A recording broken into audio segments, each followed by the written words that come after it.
It's my pleasure. Thank you, Matt. Thank you, Chris.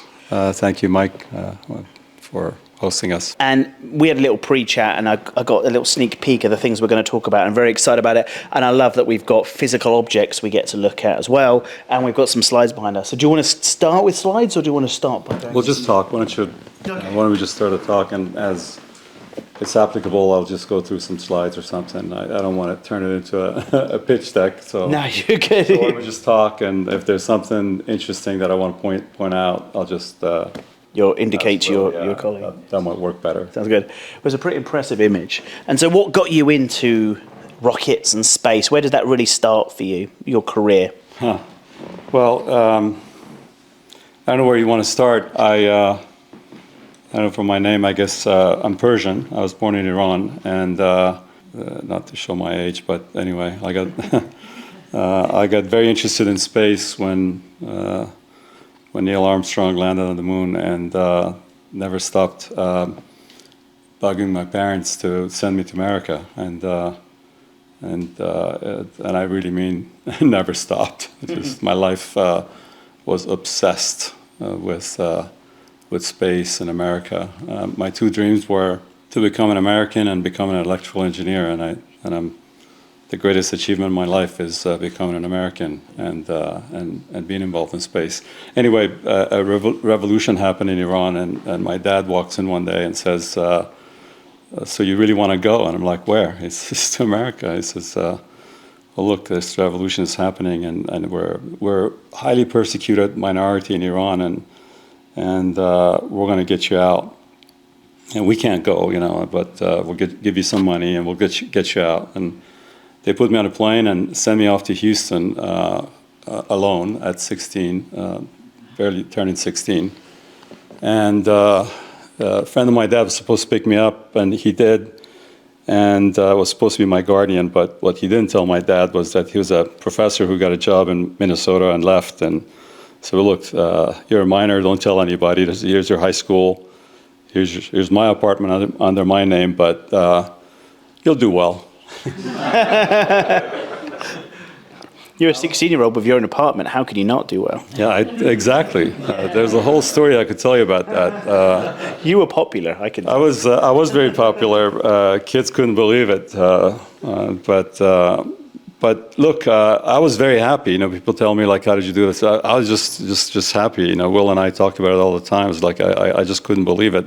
I still can't remember the first day that I opened my eyes in Houston, and I breathed the air of America.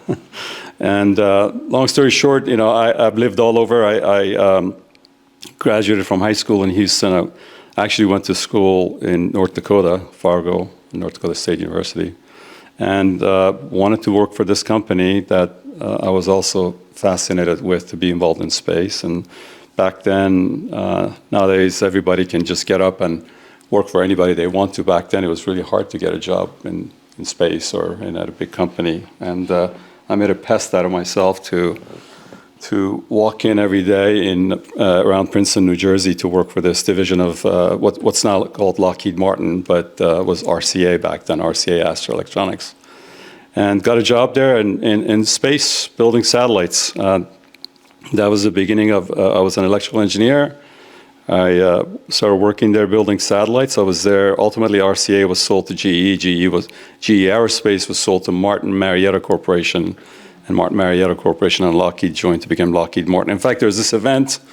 This is pertinent to why I wanted to really start this company, and I'm passionate about that picture. There was an event in 1993, I think, that was called The Last Supper, and I think it was SecDef Les Aspin who called out all the CEOs of all various defense companies, which at the time were, I think, you can Google it, I think there was 51 different aerospace companies or something like that, and told them that the Cold War is over, and you all need to combine and merge. And those 51 aerospace companies ultimately became 5 after Last Supper, and ultimately, less than that even, as far as tier 1 defense companies. So Lockheed Martin is the number 1, and Lockheed Martin alone is a culmination of some 21 different aerospace companies, major American institutions when I say that, I don't say that lightly. Things that just pretty much everything that we enjoy today in our iPhones and many other technologies really came from U.S. Department of Defense, and technologies that came from the Department of Defense and ultimately at various defense companies. So anyway, I got my start there at Lockheed Martin, and I was there for 24 years. And I want to tell you about why I wanted to be an entrepreneur. I probably stayed at Lockheed 15 years too long. There's a story around that. Lockheed's a great company, don't get me wrong. It's an incredibly proud American company. But I just felt that there are changes that are required to disaggregate this event that happened at Last Supper, that we need competition again. And I think you see that happening. If you watched SpaceX landing the rocket for Starship yesterday and grabbing it, I think, you can't just stop watching that. It's just amazing. And I think that comes from competition and traditions of American. Sorry, I have to say this. I remember when Lockheed and Martin Marietta joined, and it went through Federal Trade Commission with no problems as far as just big companies, monopoly type stuff. And I remember during that first couple of weeks, or during that same time, Piggly Wiggly and Safeway, which are two. I don't know Piggly Wiggly. You know Piggly Wiggly? I like the name. Okay. I think there's a chain of supermarkets around, grocery stores around South. I think Piggly Wiggly and Safeway were planning to merge, and Federal Trade Commission said absolutely not. So interesting. So the stuff that kicked Lockheed Martin off, or no, kicked your career off, and created these jobs fundamentally, was that the Cold War, or was there some stuff happening before that really went into place? Because it sounded like that was the beginning of the end for that first version of it anyway, when the Cold War came to an end. Sorry for the interruption, but only because these microphones don't amplify. Can you ask your question again? Yeah, go ahead. So my question, I'll try and ask it again. So my question was it the advent of the Cold War that created all these potential jobs, you being one of the people that could take these jobs? Because it was clearly the reason the industry had to go through a transformation and consolidate itself, the end of the Cold War, or was there some other catalyst? Was it just Neil Armstrong? What was the catalyst that you were seeing that was creating the private space race? Yeah, I think Cold War was part of it. I think that the particular division that I worked for was actually, there's a clear story behind it. Sputnik was launched in 1957. In fact, we had a program to beat the Russians in launching a Earth orbiting satellite, but Sputnik was launched. And the story is that President Eisenhower called up David Sarnoff and a couple of other, I think Howard Hughes, and specifically told them that we must launch a satellite as quickly as possible. And David Sarnoff Research Center, which is in Princeton, New Jersey, still is, was the president of RCA. By the way, RCA is not that cheap little stamped clock radio that is now made somewhere in Asia. RCA was another great American institution that did everything from invention of television and color television and aerospace and defense and ships and things that defend our country to. Anyway, Sarnoff sent a couple people to this little farmland and built the division that I worked for.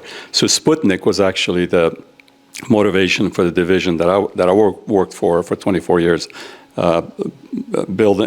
designing, building, and launching satellites. Mm-hmm. And you were an electrical engineer during that. And so then what was the step you took after you left 15 years too late, or later than you wanted to? Well, I think maybe if you can, one of the things that I noticed, keep going, please. I'll go one more, sorry. Yeah, we'll come back to this. Keep going. I want that one with the large satellites. If it's not there, so don't worry about it. Yeah, keep going. There we go. That's it. Yeah, the kind of satellites I worked on are on the left. This gentleman, Arthur C. Clarke, you may have seen him, a British fellow.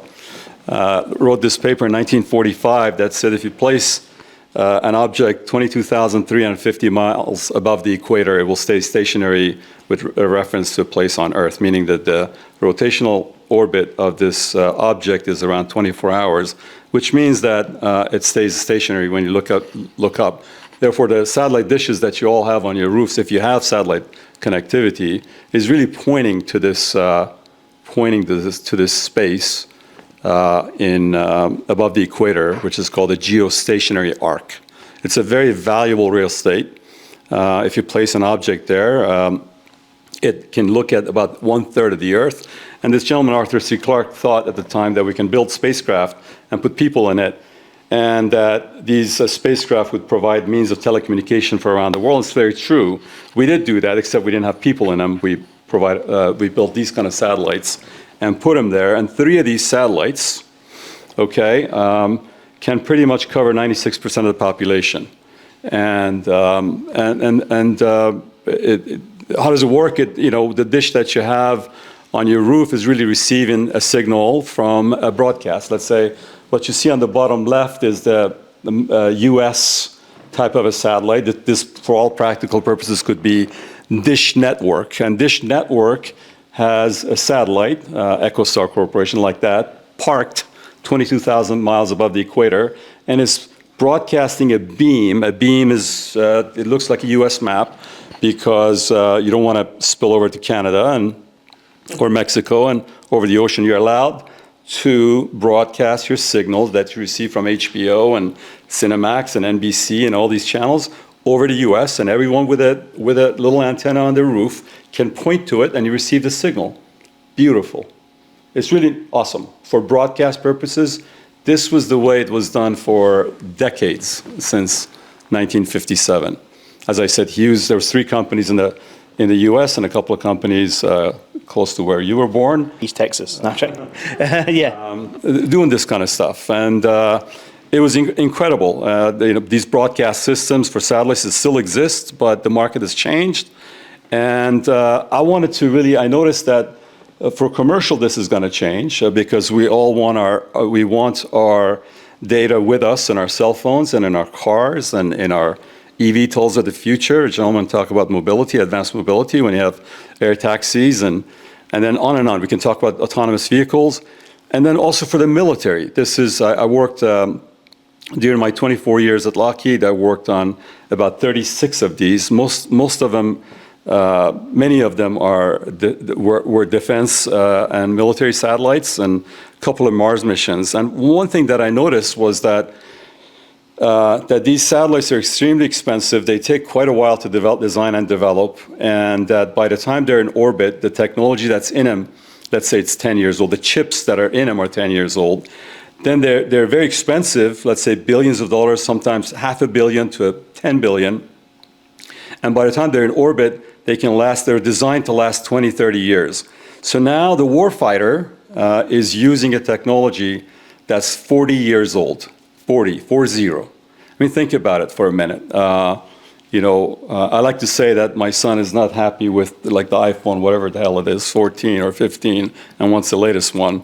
Whereas the warfighters who defend our country and defend freedom and defend democracy, sometimes are using technology that's decades old. And then I had the honor of working on a couple of programs post 9/11 that really required a technology to be launched to help find and destroy the evil that did what they did during 9/11. And I found out then, again, that our warfighters are really using technologies that are really old. And so I started pushing for technologies that you see on the right, that we must build satellites that are smaller, they're more agile, you launch them, they're more throwaway, they last 3 years, 5 years, they can be in low Earth orbit, medium Earth orbit. And bottom line is they must have beams that are programmable. Beams are areas within which you can actually establish communication. And having these beams move around and do this dance without getting into it is the fundamentals of 5G and 6G that you hear about. 5G uses phased array technologies. You can see what a phased array is. This is what a phased array. It's been around for 100 years. It's just that it was always relegated to the nose cones of F-16s and F-22s and various defense applications. So that goes on the satellite. But this goes on a satellite, and instead of a fixed beam coming out of this where you can have a communication, you can have these steerable beams which allow you to basically reuse the radio waves in multiple different ways and really allows you to do a lot more telecommunication, which is the subject of discussion, why we need advanced telecommunication and why we built this. This is quite different than everything else that's been built, and to this day is being built, various versions of it, and we'll talk more. So did you have that kind of idea of building things cheaply and quicker and getting them up there and having a 3-year shelf life rather than 40-year shelf life or 20-year? That was the idea, yes. But when was that coming to you? Or was that kind of over time you realized that was the answer? No, that was coming to me when I was involved in some of these programs that were, bid at certain dollar value and were, by the time they were done, they were extremely difficult because they're massive machines. And this is, so you can see the size of the person standing next to it, and the solar arrays aren't even deployed yet. These are massive machines. And the idea came to me in the late 1990s, and I wrote a business plan ultimately to leave Lockheed and really push this technology. There was an event in April of 2000, dot-com bubble burst, and I like to say my wife made the decision for me that you're not leaving Lockheed Martin. We have a young son. So I stayed at Lockheed Martin for another 10 years. But yeah, that's when the idea came to me that we need to go from this to this. And I didn't leave, but I took that business plan to Lockheed and I said, guys, I'm going to tell you right now, both in the military and in commercial, it will change. The number of satellite opportunities will go down, and our military is going to need that kind of satellites, and our military does. That's why my company is growing very fast, because our military is our prime customer and needs this technology badly for the warfighter. That's Space Development Agency. And then of course, you see Starlink. All of you now know Starlink from Elon. Elon is using this technology for low Earth orbit satellites that we can talk about why that's important versus GEO and why he's doing what he's doing. I have it all figured out what Elon is up to. Just if you all want to know, I'm happy to talk about it. We do want to know. And I think we can get to that some more. And we're going to open up to Q&A in a bit. And I'm sure people also start thinking about what questions you could ask in regards to that, because I would like to delve deeper into that. But the question I want to get for a bit more of your career, so we can really sink into your company. And the question I've got next is: so you went from Marquis Lockheed to where did you go next? So I moved to Austin because I ultimately felt that the time was right, and I wanted to be an entrepreneur. Why did I pick Austin? I had a couple of cousins who lived here for a long time, and told me come to Austin, and I did, and I thought this was a great place to start a business. I was involved in a few things just to learn that when you work in a corporate life, you have no practice, honestly. Even though if you work, I was a director at Lockheed, ran all of engineering for this particular satellite, but there's a big difference between that and owning a business. So I was learning my way, and at that time, Firefly moved to Austin, and one of my friends said, well, Shey, this rocket company is in Austin. You'd be a great CTO for them. And anyway, I went over, there were about 6 employees. I think there are 15 total. You told me Eric Salvan was here. I met the CEO, Tom Markusek, and there were 6 employees, maybe a handful of interns and whatnot. And I joined them as a CTO. It wasn't my company. It was not. I was not an owner, but I was the chief technical officer and grew that team to 160 people with Tom and his colleagues and investors. Paul Allen, I think is public now, that was a major investor in the company.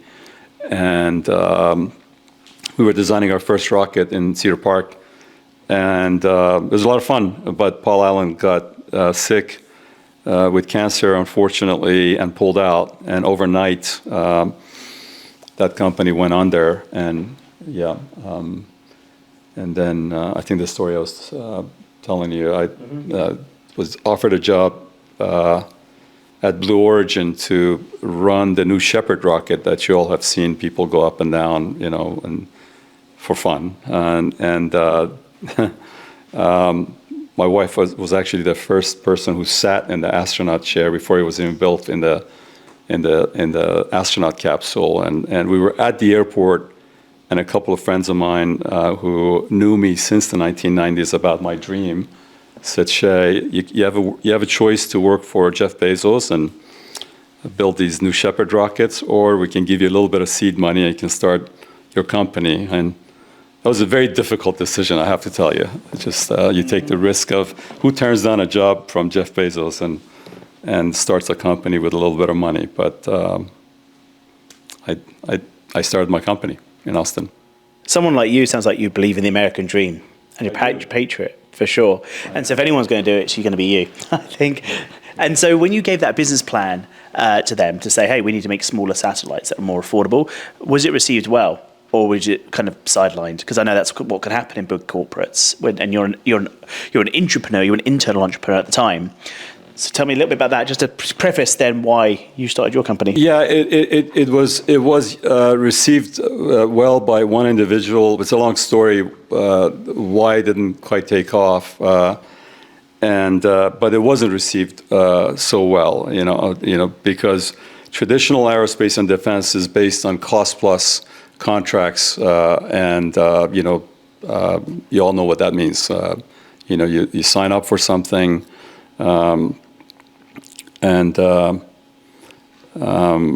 This is in public. There are programs that you can look up that can start at a certain amount. I won't get into it, and can end up being a much larger program. And commoditizing that business was a hard thing to accept. And my purpose was that I actually want to commoditize this. I actually want to build these software-defined systems that you can build 8 flavors of this phased array product to cover certain frequency ranges. We won't get into these beams and things. And then I want to build a couple of small satellites, which you saw a picture of. You can go back to the front page. And then now you got a commodity. These are small satellites. It's about 550 kilograms, massively smaller than what you saw. And this is actually what we introduced 2 weeks ago in Bentonville, Arkansas, at an event. So this is after 5 years of development. We introduced this to market. This is going to be the first fully software-defined small satellite for low Earth orbit for the Space Development Agency that is one of our customers. And so it was well received in some aspect. It wasn't so well received in other aspects. And I felt that I could do it differently on my own. What does software-defined mean? Software-defined means that when you saw those moving beams and defining the way these beams operate, the way their frequency ranges operate, and the way they work, you can just change software and upload the software to the satellite and change those beams. Yeah. So just imagine I showed you that satellite that the beam looked like the U.S. map. And that asset was an orbit worth $350 million. Let's say the company that bought that, a commercial company, let's say it didn't work out, and this asset is sitting in orbit, and you wanted to actually move it over to Asia and sell it to somebody, or to Europe. Now you're stuck with this beam that looks like a US map.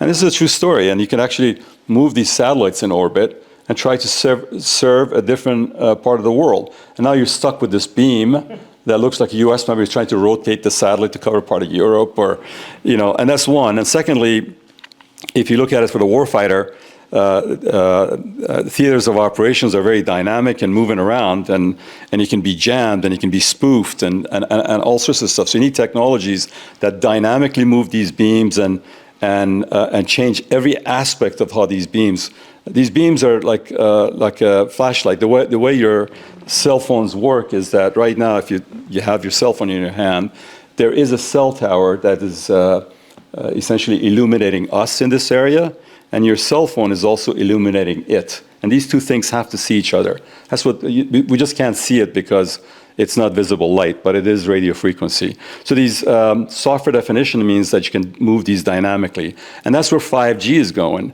Why is 5G happening and 6G is going to happen is because when South by Southwest happens in Austin, if you've noticed, the way you use your cell phone is highly degraded because there's just too many people in downtown Austin. Or if you're just getting on a plane, before even the plane takes off from the gate, you see that you can't download as much.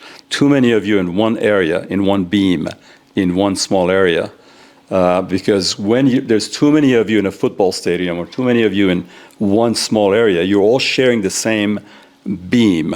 And what 5G is doing is that dynamically changing these beams and allocating more beams into downtown Austin, for example, to allow us to have more connectivity. That's what our technology does, and that's what software-defined radios and software-defined phased arrays mean. And so will this technology allow us to be able to use our cell phones with satellites in the future? So instead of having masts, we can just use satellite? Because I presume that's one of the areas that stopped us using satellites till this point.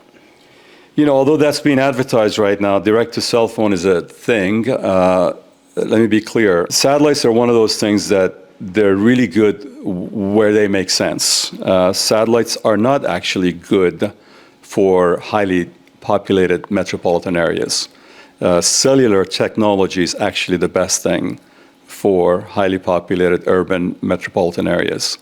Satellites are good for outside of metropolitan areas. They can be used in metropolitan areas, but satellites are better for other areas, and fiber optics are good for certain applications. Cables are good for certain applications. So even though my background's in satellites, I'm not one to say that satellites solve all the problems. Although that's being advertised right now by certain companies that they have direct-to-cell technology. The problem with that is, if the business plan is that no matter where I am in the world, I can use my cell phone to make a text call or to make a phone call or a text, yes.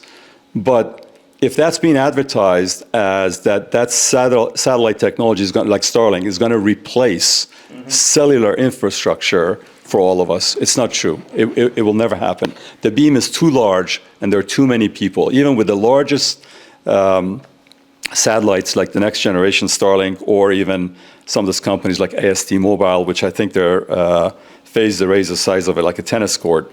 The beam size is all of city of Austin. And that's like 1G service, not 5G service. So I think all of the above are required. And I hope that answers the question. It does. My apologies if I'm digging into these beams and things. Will, you should remind me not to. I like a bit of beam discussion personally. So so Firefly came to an end, and Bezos was asking you to join him and build a rocket, and you said no. It sounds kind of crazy. Rob Meyerson, president of, at the time, Rob Meyerson. He was the one that was going to give you the job. Yeah. And you had just over $1 million in funding potential from some friends to go and start this company. And just being in the software world a little bit, $1 million doesn't sound enough to build a satellite company. No, it doesn't. It was 1.75 million. And since Firefly had gone on there, actually, two of my young engineers, I told them, I met him at the Lola Savannah Grove restaurant, corner of this area, and I told him, I met him for lunch at Grove restaurant, and I said, hey guys, if you start working for me this afternoon, keep track of your time, and I'll start paying you. And but what I told them was, unlike previous company, I promise you that you don't have to worry about money for 2 years. And I've never gotten off of that promise with my company. I've always maintained cash for at least 2 years of runway, even if all of a sudden every contract dries up tomorrow. And I say this because a few years ago, when money was free and new space, everybody was just throwing money at new space, some of my investors, who I love dearly, were telling me, Shey, we didn't give you the money to put it in the bank. you must put it to good use. And I'm like, yeah, I am putting it to good use, but I must have 2 years of runway if the world ends tomorrow. And to this day, I've kept that promise, and I will never give it up. I will always have enough money for 2 years of runway. Anyway, so yeah, that was 1.75 million, and we're now at, what, 170 almost million that we've raised. Are you currently raising now? We're raising, yeah, I mean, we have a lot of money in the bank, but we're growing exponentially. We're at 4 locations. Austin, the Bee Cave is our headquarters and manufacturing as well at the Galleria. We have a location in El Segundo, which is a very attractive location, but a very expensive location that is growing very, very fast. We got people just walking across the street from Raytheon and Northrop Grumman and others joining us. And then we have a location in Broomfield, Colorado, which is designing the satellite for us, actually. Mm-hmm. And then we have a location in just north of London, actually, in Milton Keynes. Yeah, and it's growing, and we have plans to, and right now our first 5 years of the company was design and development and building our first gen products. And as soon as we introduced it, just this year alone, since Christmas, we've booked $82 million in solid bookings. So this is not letters of intent or anything. And I think we're going to finish the year about $100 million, and next year we're looking at about $200 million in revenue. That's amazing. So it's really exponentially growing. And so we're raising somewhere between $200 and $500 million right now on our Series C. That's to grow faster. That's what the revenues, that's what that round is going to be used for. It's used to grow faster and not turn down opportunities. We literally are turning down opportunities right now. There's so many projects that are coming to us that we just don't have enough engineers. Not to mention that it is a battle for talent. As you all know, Apple and Facebook and Amazon and others who yeah, I was having lunch with somebody yesterday who was telling me that the Facebook division here is hiring 300 people every 2 weeks. Wow. My company's 250 people after 8 years. And I know... Maybe you've got it right, though. And 75% of those people, although we have four or five full-time recruiters in-house, 75% of those people, I know exactly where I was. Somewhere in this country while I was fundraising, I was trying to talk somebody into working for my company. So hiring talent is extremely hard, extremely hard. I got one more question that's maybe two in one, and then I'm going to open it up to the room for Q&A. And that is that as you're kind of creating these new locations, is that driving you, are you creating mini economies in those areas, like other sort of complementary businesses that you need to work with are putting themselves there? Yeah. And are you then sort of seeing other acquisition targets to sort of grow what you do, or are you just staying doing what you do right now and not changing? Good question. All of the above. We're looking at acquisitions. We're looking at, just growing organically. And I do want to point out, if you don't mind, Will, can you go to the page? If you think about, this is really important because, as you think about, if you have questions, I know I sort of ramble, but if you go to the picture with the soldier, no, go with the AI one. Go with figure 2.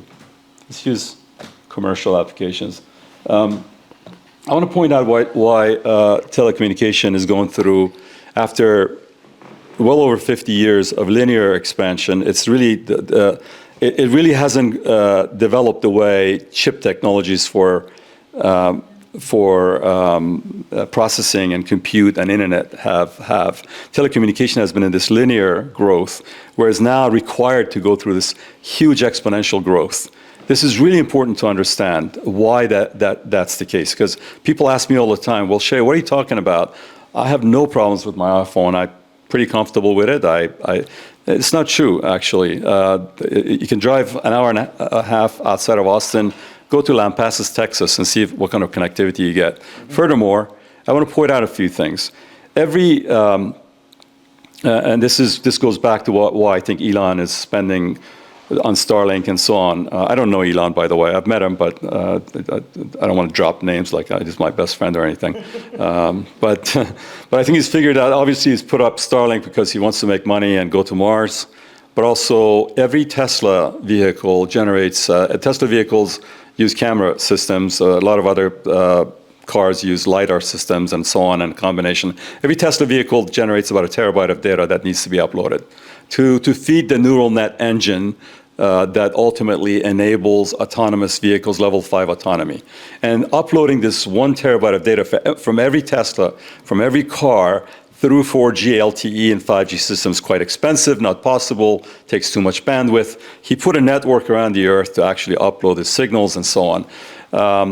There's a video here. I mean, this Figure AI is the humanoid robot. You might have seen the announcement from Tesla.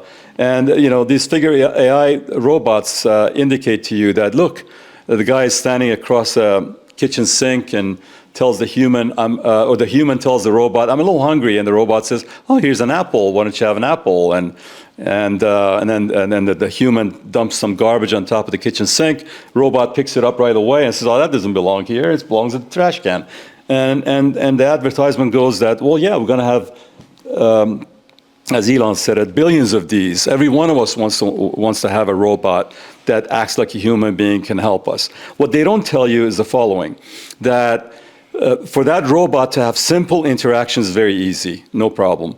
But for that robot to act and behave like us, human beings, and learn and grow and talk like us, here's the following.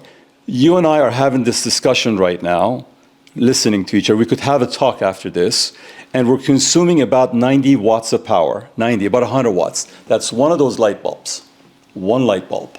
That's the human body, that's the human brain. 90 watts. We're having this conversation, we're learning all of our life experiences, everything that we can change conversations is burning on about 90 watts of light bulb. That amount of power. If this Figure AI was going to have this conversation and learn like us, it would require 100 kilowatts of power. The human machine is incredibly efficient. And what is my point? Is this not going to happen? No, of course this is going to happen. This is going to happen, but the learning and the neural net and all the AI is going to happen at a data center that requires a lot of power. And connectivity is going to be required for these billions of robots. That's one example. Examples of autonomous vehicles that required eVTOLs, and all the other things all over the world that are taking on a new form. AI itself is going to change the world, but it's going to require a lot of power, and it's going to require a lot of connectivity, which is why Starlink exists. And if you go to the picture with the soldier, what I'm passionate about is I like to say that unfortunately our warfighters who defend our freedom and defend this country that we all love and democracies around the world that we all love, not the dictatorships that and the madness that exists, for example, in the country that I was born in. Our warfighters don't have what you see there, like Jason Bourne. Minority Reports. It's it's not like Jason Bourne movies, and as they're driving through Rome, their live data's coming in, and so not there yet. We need to get it there. We absolutely need to get it there, and we're working on it, and it's getting there, and that's why our Department of Defense is investing a lot into this kind of products to put the kind of small satellites that I talked about. I just wanted to point those two things I like out. it. Yeah. And so the last thing I'd say on that is that what you were referring to a minute ago was Moore's law, that we see this yes. in processor power, and we knew from a long time ago how that was going to scale. Yes. But we've never really entered our own version of Moore's law when it comes to connectivity. That's correct. We can call it Shey's law if you want. No, it's not. Don't call it that. And of how that's going to, but that's now what we need to enter into. The new space race isn't just getting into space, but it's connecting us in space. It's connectivity. There's 3 areas. There's a triangle in one of my slides. There are 3 areas that are extremely important. And if you're an investor, I really feel that investments should be made in 3 areas. One is energy transition and energy conversion in general. I know this is a simple slide, but I deeply believe that these 3 things are very, very much connected, and they cannot exist without each other. There's a tremendous amount of energy required for the advent of AI and quantum computing, which is going to change the world. It will change the world, and AI is here. Hopefully, nothing bad happens. Hopefully, we can be more responsible with AI than we were with the advent of just internet. Social media. Or social, yeah, thank you. Very good point, exactly. That's another discussion. But But you need a lot of energy to make AI and quantum computing happen, and you need a lot of connectivity. Telecommunication needs to go to a new level, which is why we need to invest in, and that's, like I said, why I think SpaceX is investing in all the things we talked about, getting to space, orbiting the Earth, Starlink, even neural connections, even the humanoid robots and beyond. Yeah. That's amazing. I could keep asking you questions, but I'm going to let you guys have a go now. So I'm sure you've been thinking about some ideas. So I'm going to hand the mic out, and then maybe one of my colleagues can help.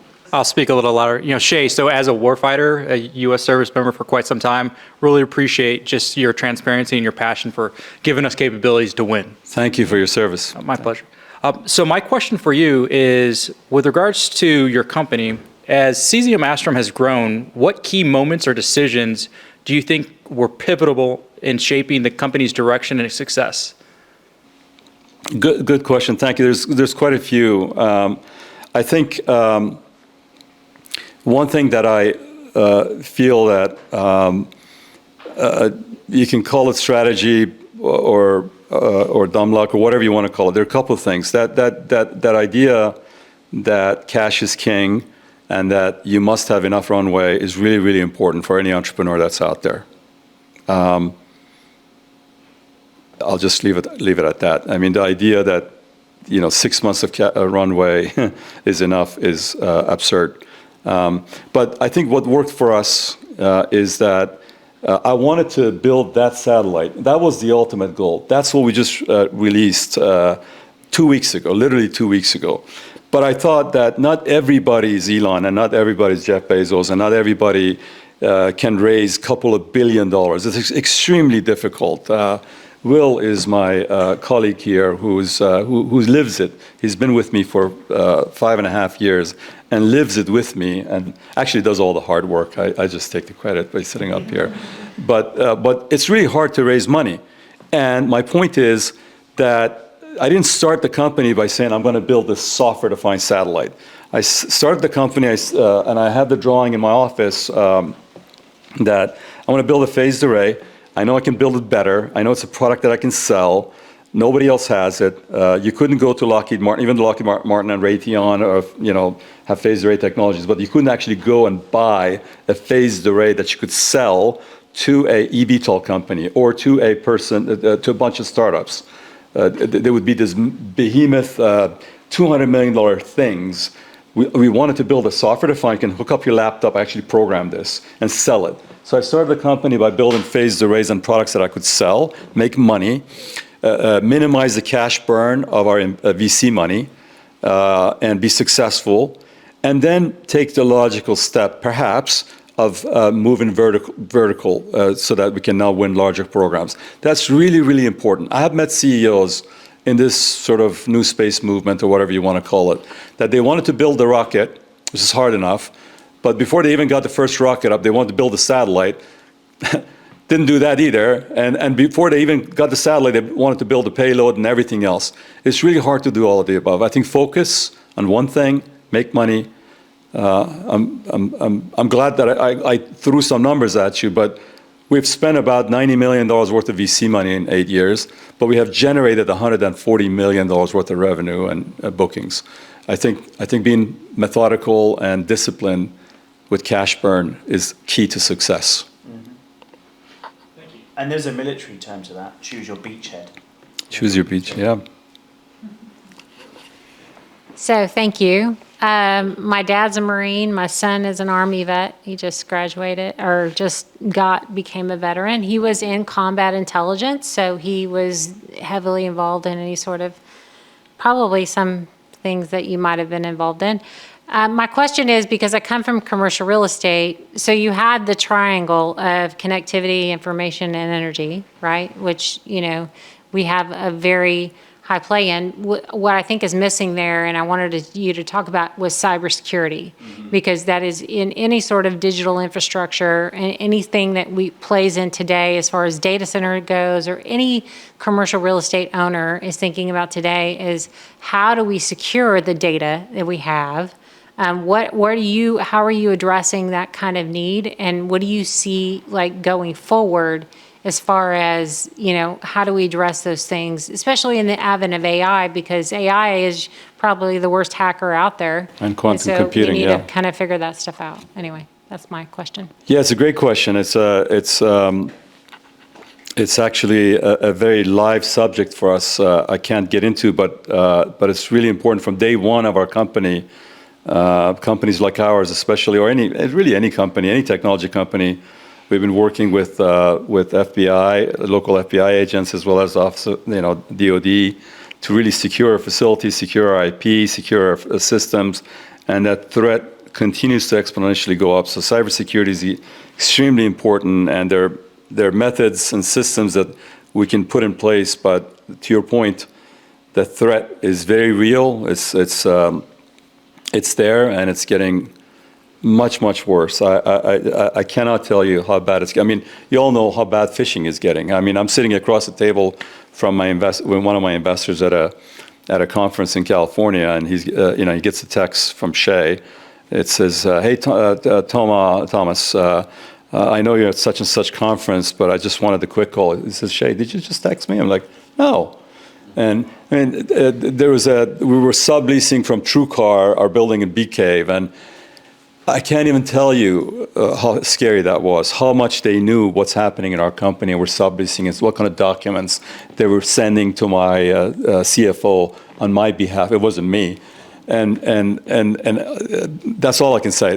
There's other stuff that I know from our facility security officer that the threat is incredibly high, but we have the brain power and the means to protect it. But the weakest link unfortunately, is the human link. That just one mistake or a couple of mistakes break that link, and it's about training our people, and then keeping up with the systems that our government helps us with, at least for us. Not sure if I answered your question, but we're working on it. I talked a lot about. I want to say this. I talked a lot about warfighter and things. It's not about. I have to tell you, I do have a belief that why telecommunication and connectivity matters. I really think, and I deeply believe in this. I think ultimately, peace comes from prosperity. All mankind, all humanity wants. Most people want to put food on the table, want to take care of their children. They want to educate their children. And I think peace and prosperity can bring about peace. Don't get me wrong. I'm a deep believer that even if world peace happens, when it happens, and when humanity goes through this period of adolescence, as we're going through right before our eyes right now, when it happens, we still need a strong defense, because I deeply believe there will always be nut jobs everywhere in the world. But I think education and knowledge and access to knowledge, access to education, access to things that I saw as a child that inspired the young mind. Why space travel matters, because it inspires people to go to STEM education. I was telling Matt earlier that any one of us right now can take an MIT course on any subject that we want, or any other kind of course. Imagine that for free. Imagine that. That just wasn't possible when I was going to school. You had to go to a library. Right now you can get the best professors in the world teaching you about AI or anything you want. They can teach you about how to create energy from a couple of solar arrays in the middle of wherever, and create energy, and so that you can turn that energy into, creating fresh water and so on. So I think telecommunication is actually a kernel for peace and prosperity. I just wanted to get that out there because I talked a lot about warfare. Shey, thanks again for all your thoughts on this.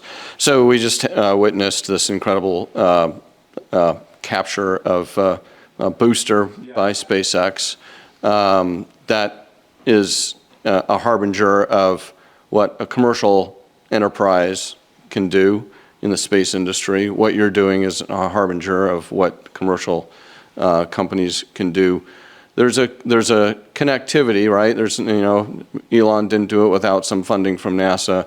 You've had funding from DoD, in your contracts as well. What do you see as the evolution between military and commercial SATCOM in the next 5 to 10 years, and how is that going to change from what we've seen in the past because of the rapid evolution on the commercial side, and almost maybe the connection between how fast can the military procure, as you mentioned earlier with your Lockheed experience.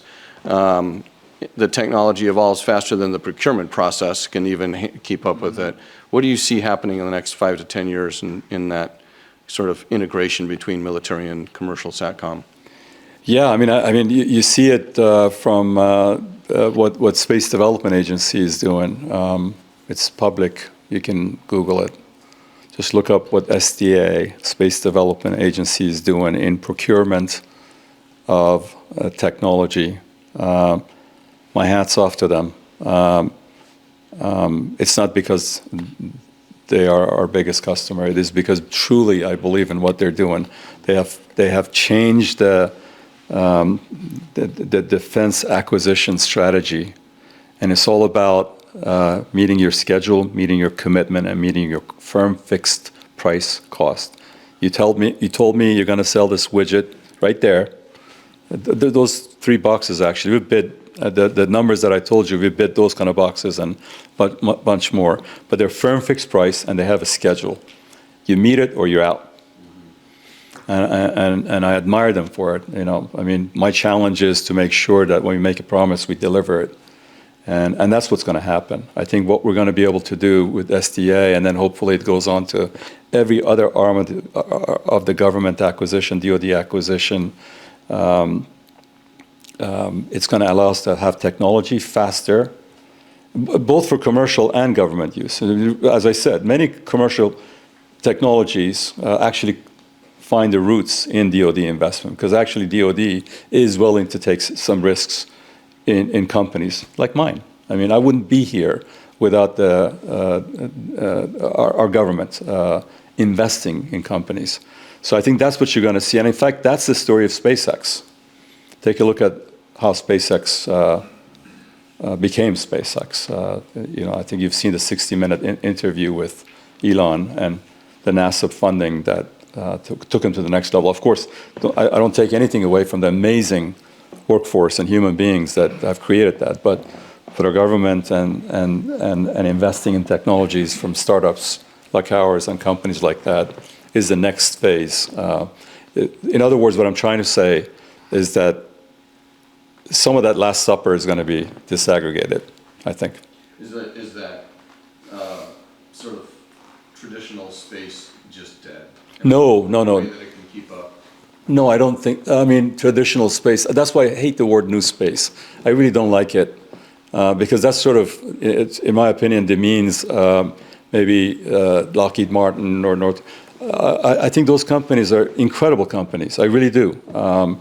I think there's going to be a combination of both. I think that the acquisition strategy is going to change, and I think these companies are going to adjust the way they develop technology and so on. But there's going to be a combination of startups and big companies and more competition, like the way it used to be in the U.S.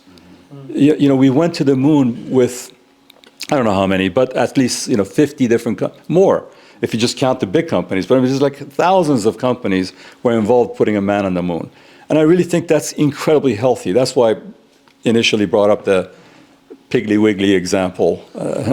I really think we're going to go back a little bit, but no, by no means do I think this old space is dead. I really think very much of Lockheed Martin and Northrop Grumman. They have amazing people, amazing technology, and they're amazing companies, except some of the acquisition strategy is going to change. And it's going to make them become better companies. Again, look at what SpaceX is doing. I still get goosebumps. Look at what I saw yesterday. It's unbelievable. It's unbelievable. Let's do one more question from Matt. Great. Yeah, so Matt Youngblood, Flex Radio. So we make high frequency radios, right? And so we're actually have a lot of parallels to what you do. We make software defined radios for HF. And so we're actually seeing a similar increase in the spend in this area due to the vulnerabilities of space, right? And so my question is really about, we're actually entering into a Series A raise, right? And so we've historically been internally funded and shifting that direction. And so I'm looking for your advice or input on how did you go out, seek your investors? How did you choose your investors? Was there a particular strategy that you chose for that? I Googled VCs in the U.S. And I don't know if there still exists. I didn't have Will back then, but there was a list of all the VCs in the Wikipedia page, and it doesn't give you their emails. And I figured out a way to find some way or somehow their emails or some contact point. I went to their websites. Typically, they don't give you some of them nowadays give you some sort of a way of connecting, and I just went through it day and night. And the stories you hear about, you got so many no's. I'm right there with you, man. I went through, I think, 100, I don't know how many, 120 no's. Absolutely. They don't even look at your PowerPoints. But I think these sort of venues are actually quite good. But I wasn't connected to anybody. I just wasn't, I was like, I'm just going to do it the old-fashioned way. I'm just going to bother the hell out of them. And I finally got one invite. No, actually, I flew out to Sand Hill Road, to Silicon Valley. I went to Sand Hill Road. You should never do. By the way, don't do this. I'll tell you it's other ways. I'll help you. But don't do this. I knocked on one of VC's door. Not a good idea. But I don't know, through events like this, I think. But just not giving up is my advice. So just like you will absolutely find investors, and then once you find the investors, pick them wisely, because they can become your brothers. You're going to need it. It's a hard job. It's a really hard job. It's unbelievable. I started it at Lola Savannah 8 years ago, almost in January 20th of 2017, and it's been 7 days a week, without exaggeration, for 8 years. No vacation, no weekends, no nothing. But it's fun. I wouldn't change it for the world. But yeah, I think you can network. Does your wife know what she signed up for? I told her what she's going to sign up for, and she was good with it. I'm really glad. But Matt, listen, I'm happy to talk to you. There's better ways of me doing it. Cool. And we can all have some time to chat, Shey, at the end. So I want to thank you very much. Thank you so much. For being a patriot to this country. Thank you so much.